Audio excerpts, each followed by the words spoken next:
আপোনালোকে যদি caste certificate apply কৰিম বুলি ভাবি আছিলে তেতিয়াহ'লে অতি সহজে এই ৱেবছাইটৰ যোগেৰে আপোনালোকে ঘৰত বহিয়ে কাষ্ট সাৰ্টিফিকেটখন এপ্লাই কৰিব পাৰিব প্ৰথমতে এইটো ৱেবছাইটত আহিব ৱেবছাইটৰ লিংক ভিডিঅ'টো ডেছক্ৰিপশ্যনত দি দিম mynacomputers.in এইটো ৱেবছাইটত আহিলে প্ৰথম যেটো লিংক আহিব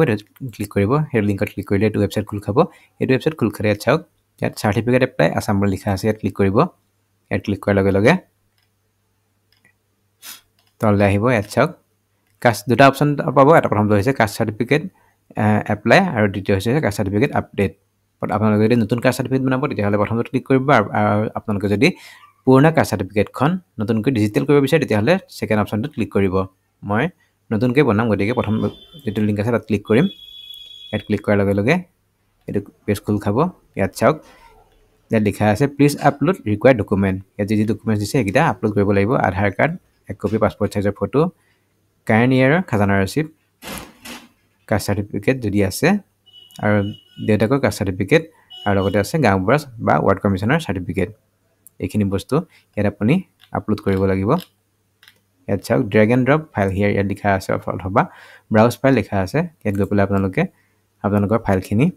জেপিইজি বা পিডিএফত যেটো ফৰ্মেটতে আছে আপোনালোকে ইয়াত এনেকৈ আপলোড কৰি দিব লাগিব আপলোড কৰাৰ পিছত এড টু কাৰ্ট অপচনত ক্লিক কৰিব এড টু কাৰ্ট অপচনত ক্লিক কৰাৰ পিছত ভিউ কাৰ্টত যাব ভিউ কাৰ্টত যোৱাৰ পিছত ইয়াত চাওক শিপিং মেথড আছে ইয়াত আপোনালোকে ফ্ৰী শিপিং বাই ডিফল্ট সিলেক্ট হৈ থাকে এটো গাড়ী সিলেক্ট হৈ থাকিবলৈ দিব ফ্ৰী শিপিংত ক্লিক কৰাৰ পিছত প্ৰসেস টু চেকআউটত ক্লিক কৰিব প্ৰসেস চেকআউটত ক্লিক কৰাৰ পিছত আপোনালোকৰ বিলিং এড্ৰেছ ইয়াত আপোনালোকে দি দিব আপোনালোকৰ ফাৰ্ষ্ট নেম লাষ্ট নেম ঘৰৰ এড্ৰেছ দিব সিটি দি দিব পিন কোড দি দিব দিয়াৰ পিছত আপোনালোকে ইয়াত পে নাও অপচনত ক্লিক কৰিব পে নাও অপচনত ক্লিক কৰাৰ পিছত আপোনালোকে 100 টকা এটা পেমেন্ট কৰিব লাগিব পেমেন্ট কৰাৰ পিছত আপোনালোকৰ